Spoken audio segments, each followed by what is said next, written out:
عمل کے میدان میں آئیں، پریکٹیکل میدان میں اتریں، مساجد کو اپنا مسکن بنائیں، مساجد کو اپنی درسگاہ بنائیں، مساجد کو اپنی تعلیم گاہ بنائیں، اور مساجد کو اپنی دنیاوی زندگی کے اندر جن نیک مقاصد کے خاطر پیارے نبی جناب محمد الرسول اللہ صلی اللہ علیہ وسلم نے ہمیں تعلیمات دیے ہیں، ان تمام تعلیمات پر عمل کرنے کی کوشش کریں اور اپنے اپنے محلے کے گاؤں کے مساجد کو آباد کرنے والے بنیں۔ مساجد کے آبادی میں مکمل طور پر نماز کی پابندی، قرآن کریم کی تلاوت اور ہر چیز سے حقوق اللہ اور حقوق العباد میں کمی آنے نہ دیں۔ صلی اللہ علیہ وسلم بتاتے ہیں کہ انسان کو اپنی دنیاوی زندگی کے اندر یہ جاننا ضروری ہے کہ اللہ تبارک و تعالیٰ کی زمین میں سب سے افضل جو جگہ ہے، پسندیدہ جو جگہ ہے وہ مسجد ہے، اور سب سے زیادہ ناپسندیدہ جگہ ہے وہ بازار ہے۔ یہ مساجد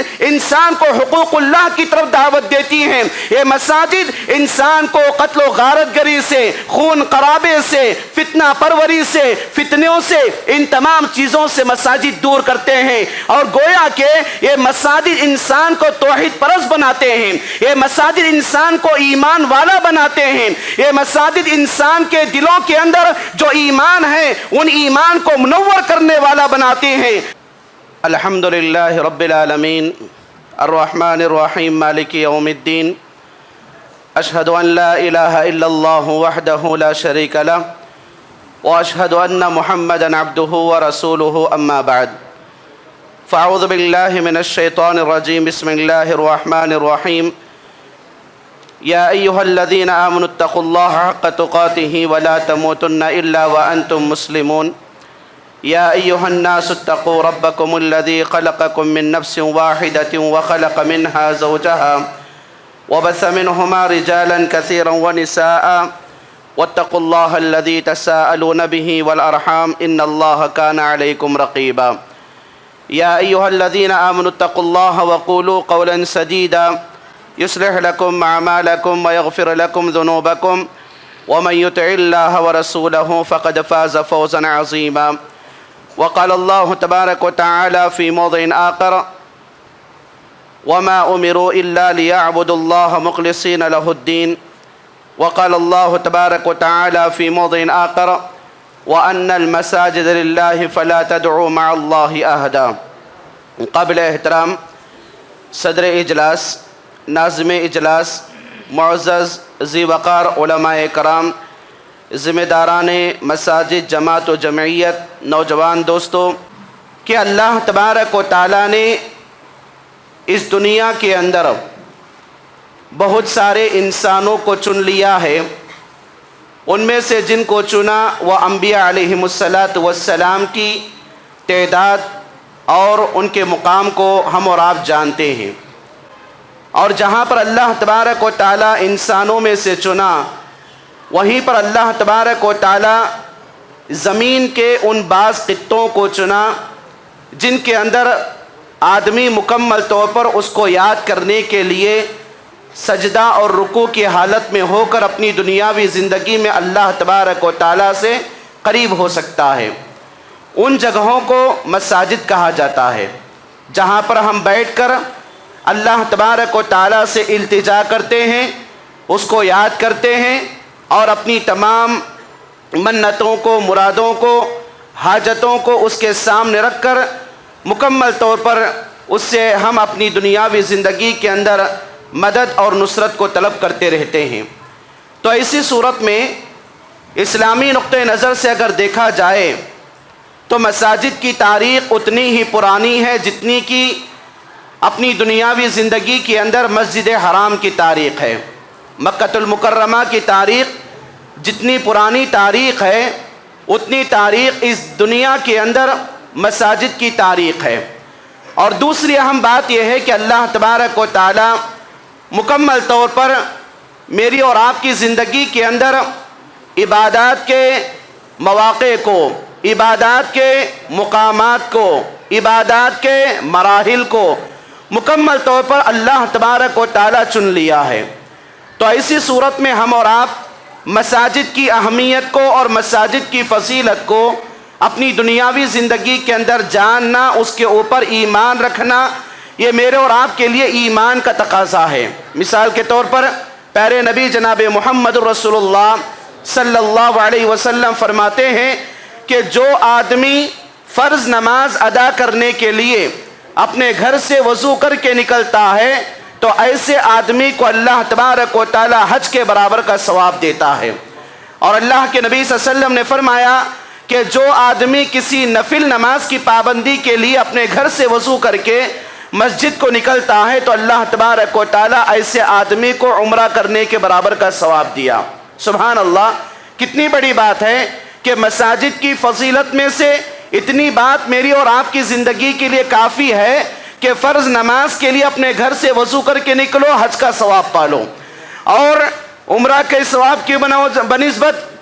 کہ جو آدمی اپنی دنیاوی زندگی میں نفل نماز کے لیے نکلے وضو کر کے اپنے گھر سے تو اللہ تبارک و تعالی عمرہ کرنے کے برابر کا ثواب۔ یہاں تک کہ اللہ کے نبی صلی اللہ علیہ وسلم فرماتے ہیں کہ جو آدمی حالت وضو میں مسجد سے نکلنے کے لیے اپنے گھر سے نکلتا ہے، مسجد کو جاتا ہے، تو اس کے قدم قدم کے بدلے میں اللہ تبارک و تعالی ایک ایک نیکی میں اضافہ کرتا ہے اور ایک ایک گناہ میں اللہ تبارک و تعالی کمی کرتا ہے۔ اور جتنے قدم وہ آدمی مسجد کی طرف چل کر جاتا ہے حالت وضو میں تو اللہ تبارک و تعالی اس کو جنت کے درجات میں بلند کر دیتا ہے۔ یہاں تک کہ پیارے نبی جناب محمد رسول اللہ صلی اللہ علیہ وسلم نے فرمایا کہ حضرت اوس بن اوس رضی اللہ عنہ کی حدیث ہے، من غسل واغتسل وکبر واستکبر، کہ جو آدمی جمعہ کے دن نہاتا ہے، نہانے کا انتظام کرتا ہے، یعنی اپنے گھر والوں کے لیے تاکید تعلیم کرتا ہے اور بعد میں مکمل طور پر اللہ تبارک و تعالیٰ کی تکبیرات کو بیان کرتے ہوئے چل کر مسجد کو آتا ہے، ثم دنا من الامام، امام کے قریب بیٹھتا ہے اور خاموشی کے ساتھ خطبہ سنتا ہے، جماعت کے ساتھ نماز پڑھ لیتا ہے، کل عمل من قوت فی صیامها وقیامها۔ سبحان اللہ، کتنی بات پیارے نبی صلی اللہ علیہ وسلم نے بتایا کہ اتنی اچھی بات بتائی، پیاری بات بتائی کہ جو آدمی وضو کر کے خاموشی کے ساتھ آ کر خطبہ جمعہ سنتا ہے، ممبر کے قریب بیٹھتا ہے اور درمیان میں کسی قسم کا لغو نہیں کرتا تو گویا کہ اس آدمی کے ایک قدم کے بدلے میں 1 سال کے روزہ رکھنے کے برابر کا ثواب اور دوسرے قدم کے بدلے میں 1 سال کے تہجد نماز پڑھنے کے برابر کا ثواب۔ تو گویا کہ وہ آدمی جتنے قدم قدم چل کر مسجد کو حالت وضو میں جمعہ کے فضیلتوں کو حاصل کرنے کے لیے آتا ہے تو ایک ایک قدم کے بدلے میں 1 سال مکمل طور پر 1 سال اس کے لیے تہجد اور 1 سال مکمل طور پر قیام کرنے کے برابر کا ثواب دیا جاتا ہے۔ اور پیارے نبی جناب محمد رسول اللہ صلی اللہ علیہ وسلم بتاتے ہیں کہ انسان کو اپنی دنیاوی زندگی کے اندر یہ جاننا ضروری ہے کہ اللہ تبارک و تعالیٰ کی زمین میں سب سے افضل جو جگہ ہے، پسندیدہ جو جگہ ہے وہ مسجد ہے، اور سب سے زیادہ ناپسندیدہ جگہ ہے وہ بازار ہے۔ اسی لیے ہم اپنی دنیاوی زندگی کے اندر مسجدوں کو اپنا مسکن بنائیں، مسجدوں کو اپنا ٹھکانہ بنائیں، کیونکہ اللہ کے نبی صلی اللہ علیہ وسلم نے مسجد کے ساتھ جو آدمی رہتا ہے اس کی فضیلت کو بتایا کہ ایسا آدمی جو اپنی دنیاوی زندگی کے اندر مسجد کے لیے نماز کا انتظار کرتا ہوا بیٹھتا ہے یا جب بھی وہ اپنے باہر چلا جاتا ہے کاروبار میں نماز کے انتظار میں رہتا ہے تو ایسے آدمی کے لیے کل قیامت کے دن اللہ تبارک و تعالیٰ اپنے عرش کے نیچے جگہ دے گا۔ رجل قلبہ معلق فی المسجد، کہ ایسا آدمی جو اپنے آپ کے لیے نماز کا منتظر ہوتا ہے اور مسجد کو پہنچنے کے انتظار میں ہوتا ہے تو گویا کہ اس آدمی کے لیے اللہ تبارک و تعالیٰ مکمل طور پر اتنے بڑے فضائل اور اتنے بڑے اس کے لیے کرائم کا انتظام کیا ہوا ہے۔ تو گویا کہ میری اور آپ کی زندگی کے اندر یہ جو مساجد کی فضیلت ہے اس کی اتنی زیادہ فضیلت کہ اللہ تبارک و تعالیٰ بیان کیا کہ وَأَنَّ الْمَسَاجِدَ لِلَّهِ فَلَا تَدْعُوا مَعَ اللَّهِ أَحَدًا، یہ جو مساجد ہیں اللہ تبارک و تعالیٰ کی ہیں، ان مساجد میں اللہ تبارک و تعالیٰ کے علاوہ کسی اور کو نہ پکارا جائے۔ تو گویا کہ بیت الحرام سے لے کر قیامت تک جتنے مساجد کو اللہ تبارک و تعالیٰ کے گھر کے اعتبار سے ایک انسان قائم کرے گا، اس کے اندر صرف اور صرف اللہ تبارک و تعالیٰ کی عبادت ہی کی دعوت دی جائے گی اور اللہ تبارک و تعالیٰ ہی کی عبادت کی جائے گی۔ یہ انسان کے لیے اپنی دنیاوی زندگی کے اندر مساجد کی فضیلتوں میں سے ایک فضیلت ہے۔ اور یہاں تک کہ انسان کو اپنی دنیاوی زندگی کے اندر جہاں تک دیکھو، اللہ کے نبی صلی اللہ علیہ وسلم باقاعدہ اس آدمی کے لیے مغفرت کی دعا کیے ہیں جو آدمی امام کے پیچھے، امام کے سیدھے جانب آ کے نماز پڑھتا ہے۔ اور اللہ کے نبی صلی اللہ علیہ وسلم نے فرمایا کہ جو آدمی امام کے پیچھے، امام کے سیدھے جانب آ کے نماز پڑھے گا، اس آدمی کے لیے فرشتے اللہم اغفر لہ، اللہم ارحمہ یہ کہہ کر دعا کرتے ہیں کہ اللہ تبارک و تعالیٰ تو اس آدمی پر رحم کر، اس آدمی کو تو برکت دے، اس کی تو مغفرت کر۔ یہاں تک کہ اللہ کے نبی صلی اللہ علیہ وسلم نے فرمایا کہ جو آدمی جس جگہ نماز پڑھتا ہے اسی جگہ بیٹھا رہتا ہے، یہاں تک کہ لوگوں سے بات نہیں کرتا، یہاں تک کہ اس کا وضو نہیں ٹوٹتا، جب تک وہ مسجد میں بیٹھا رہے گا اتنی دیر تک اللہ تبارک و تعالیٰ کی رحمت کے فرشتے اس آدمی کے لیے مغفرت اور رحمت کی دعائیں کرتے رہیں گے۔ تو گویا کہ اللہم اغفر لہ، اللہم ارحمہ، اللہ تبارک و تعالیٰ تو اس کی مغفرت کر، اللہ تعالیٰ تو اس کی رحم کر۔ تو گویا کہ ایسا آدمی جو اپنی دنیاوی زندگی کے اندر نماز کے لیے سیدھے جانب کھڑا ہوتا ہے امام کے، اور جہاں پر نماز پڑھتا ہے وہیں پر بیٹھا رہتا ہے، تو ایسا آدمی فرشتوں کی دعاؤں کا مستحق بنتا ہے۔ یہ مکمل طور پر مساجد کی فضیلتوں میں سے ایک فضیلت ہے۔ اور مساجد کی فضیلتوں میں سے ایک فضیلت یہ بھی ہے کہ اپنی دنیاوی زندگی کے اندر مکمل طور پر اللہ تبارک و تعالیٰ کو یاد کرنے کا ایک بہت بڑا ذریعہ ہے۔ تو محترم حاضرین، آپ لوگوں کے سامنے مساجد کی فضیلت کے تعلق سے جو باتیں قرآن و احادیث کی روشنی میں رکھی گئی ہیں، ان تمام چیزوں کا خلاصہ یہ ہوا کہ مساجد پاکیزہ جگہ ہیں، مساجد اللہ تبارک و تعالیٰ کی عبادت کے لیے بنائی گئی ہیں۔ اب آئیے مختصر طور پر ہم دیکھتے ہیں کہ مساجد کی اہمیت کیا ہے، کیونکہ ہم اور آپ دیکھیں جہاں پر مساجد کی فضیلت کو بتایا گیا ہے وہیں پر مساجد کی اہمیت کو بھی بتایا گیا ہے۔ اگر میں اور آپ دیکھیں انبیاء علیہم السلام کی سیرت کو، حضرت آدم علیہ السلام سے لے کر پیارے نبی جناب محمد الرسول اللہ صلی اللہ علیہ وسلم کی سیرت تک، آپ کی زندگی تک دیکھیں تو مکمل طور پر مساجد کی تعمیر ہی کے اندر مجھے اور آپ کو سبق ملتا ہے۔ حضرت ابراہیم علیہ السلام کو اللہ تبارک و تعالیٰ کعبۃ اللہ کو جو حضرت آدم علیہ السلام کے زمانے میں پہلے ہی بنایا گیا تھا، جس کی دیواریں گری ہوئی تھیں، اس کو پھر سے اثر نو تعمیر کرنے کا حکم اللہ تبارک و تعالیٰ دیا۔ یہاں تک کہ حضرت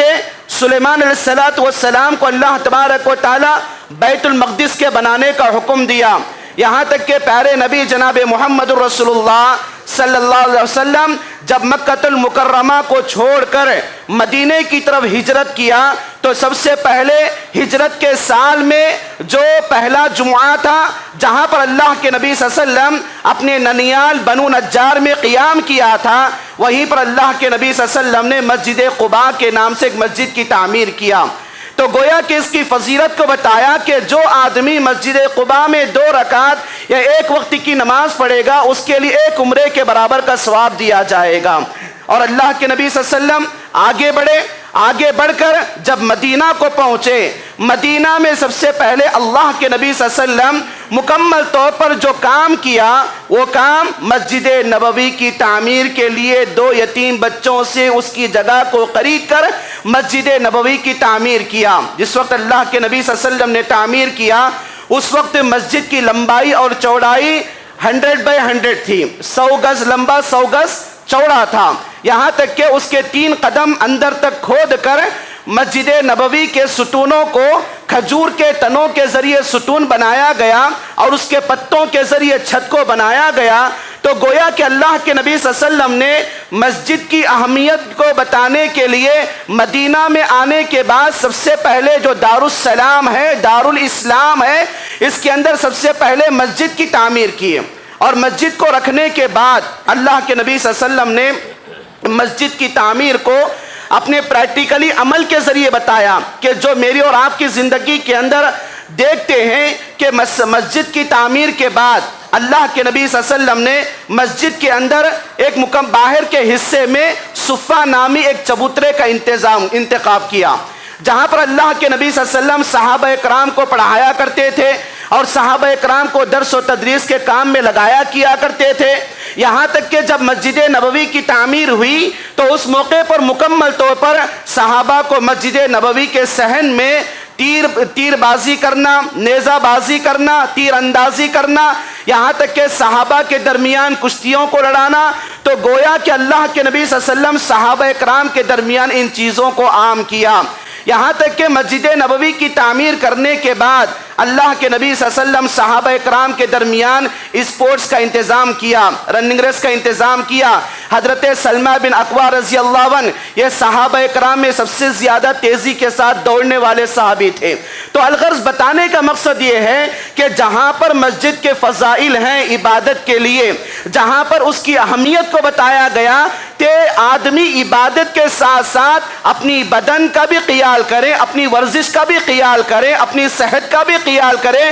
کیونکہ عبادت کے اندر عبادت بھی ہے اور عبادت میں مکمل طور پر انسان کی صحت ہے۔ اسی لیے اللہ کے نبی صلی اللہ علیہ وسلم نے صحابہ کو ان چیزوں کا انتظام کروایا۔ یہیں پر نہیں بلکہ صحابہ کرام رضی اللہ عنہم کو حکم دیا کہ وہ صحابہ جو اپنی دنیاوی زندگی کے اندر مکہ المکرمہ کو چھوڑ کر آئے ہوئے تھے، جو اپنی اولاد کو، بیوی بچوں کو، جائیداد کو، کاروبار کو چھوڑ کر آئے، صحابہ کرام کے درمیان اعلان کیا کہ جب تک تمہارا کوئی ٹھکانہ نہیں ہوتا اس وقت تک تم کیا ہے مسجد نبوی کو اپنا مسکن بناؤ۔ یہاں تک کہ حضرت علی رضی اللہ عنہ اور حضرت فاطمہ رضی اللہ عنہ کے درمیان چند باتوں میں میاں بیوی میں اختلاف ہوا تو اللہ کے نبی صلی اللہ علیہ وسلم فاطمہ رضی اللہ عنہ کے گھر گئے، بیٹی کے گھر گئے، داماد کو پوچھا تو بیٹی نے بتایا کہ داماد مسجد نبوی میں ہے۔ تو ایسی صورت میں حضرت علی رضی اللہ عنہ مسجد نبوی میں اپنی بیوی سے ناراض ہو کے سوئے ہوئے تھے،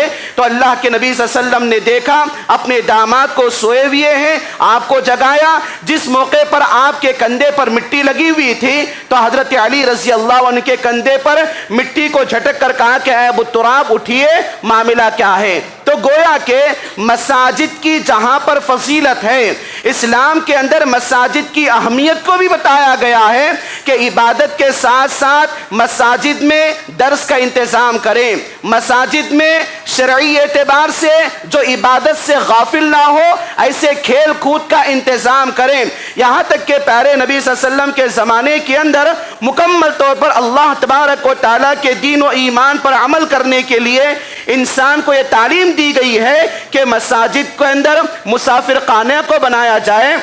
اور مساجد کے اندر مریضوں کا خیال کیا جائے اور مساجد کے اندر یتیموں کا، بیواؤں کا، لاچاروں کا، مسکینوں کا، فقراء کا ہر چیز کا انتظام کرنے کے ساتھ ساتھ ان کی مدد کی جائے۔ یہاں تک کہ اللہ کے نبی صلی اللہ علیہ وسلم کے زمانے کے اندر مساجد کی اہمیت کو اس طرح اجاگر کیا، باہر سے اگر کوئی مہمان آتا، پہلے زمانے کے اندر ہوٹل لارج وغیرہ نہیں تھے جہاں پر کھانے کے لیے رکنے کے لیے کوئی انتظام نہیں تھا، تو مہمان سیدھا مسجد کو آتا اور اللہ کے نبی صلی اللہ علیہ وسلم باقاعدہ اعلان کرتے یہ جو مساجد میں جو لوگ آتے ہیں وہ اللہ کے مہمان ہیں جن کا اجر اللہ تبارک و تعالی جنت میں ان کی مہمان نوازی کو مکمل کرے گا۔ آج کے دن اس اللہ کے مہمان کو کون اپنے گھر میں لے جانے کے لیے تیار ہے؟ تو ایسی صورت میں مساجد اللہ کے نبی صلی اللہ علیہ وسلم کے زمانے کے اندر مہمان خانہ بھی ہوا کرتا تھا، مسافر خانہ بھی ہوا کرتا تھا، مریضوں کے لیے شفا کا ذریعہ بھی ہوا کرتا تھا،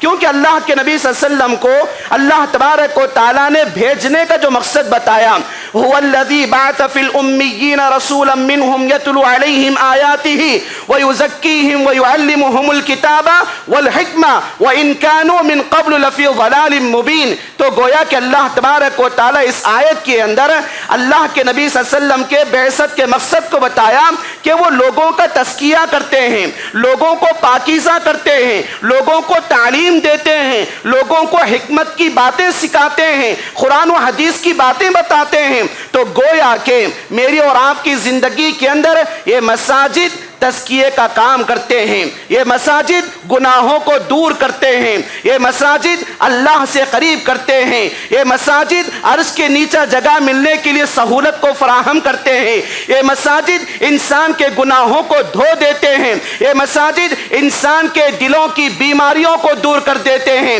یہ مساجد انسان کے دلوں کی سختی کو دور کر دیتے ہیں، یہ مساجد انسان کے اختلافات کو ختم کر دیتے ہیں، یہ مساجد انسان کو اللہ سے جوڑ کر اللہ کی عبادت کے لیے مجبور کرا دیتی ہیں، یہ مساجد انسان کو بھائی چارگی کی طرف اشارہ کراتی ہیں، ایک مساجد انسان کو حقوق العباد کی اہمیت کو بتاتے ہیں، یہ مساجد انسان کو حقوق اللہ کی طرف دعوت دیتی ہیں، یہ مساجد انسان کو قتل و غارت گری سے، خون قرابے سے، فتنہ پروری سے، فتنوں سے، ان تمام چیزوں سے مساجد دور کرتے ہیں. اور گویا کہ یہ مساجد انسان کو توحید پرست بناتے ہیں، یہ مساجد انسان کو ایمان والا بناتے ہیں، یہ مساجد انسان کے دلوں کے اندر جو ایمان ہے ان ایمان کو منور کرنے والا بناتے ہیں. تو بھائیو، میری اور آپ کی آج کے اس معاشرے کے اندر جو ضرورت ہے وہ اس بات کی ہے، جہاں پر میں اور آپ فضیلتوں کو سنتے ہیں،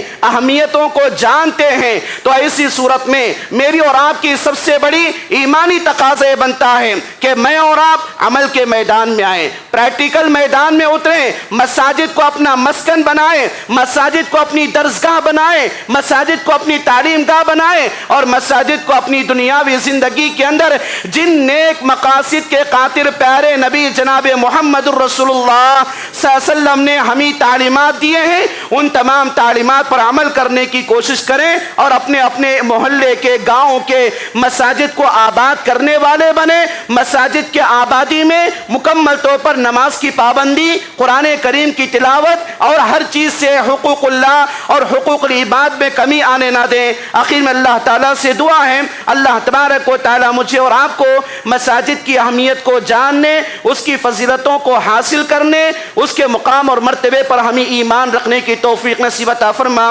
آمین رب العالمین. اقول قولی هذا واستغفر الله لي ولكم وما توفیقی الا باللہ. والسلام علیکم ورحمۃ اللہ وبرکاتہ.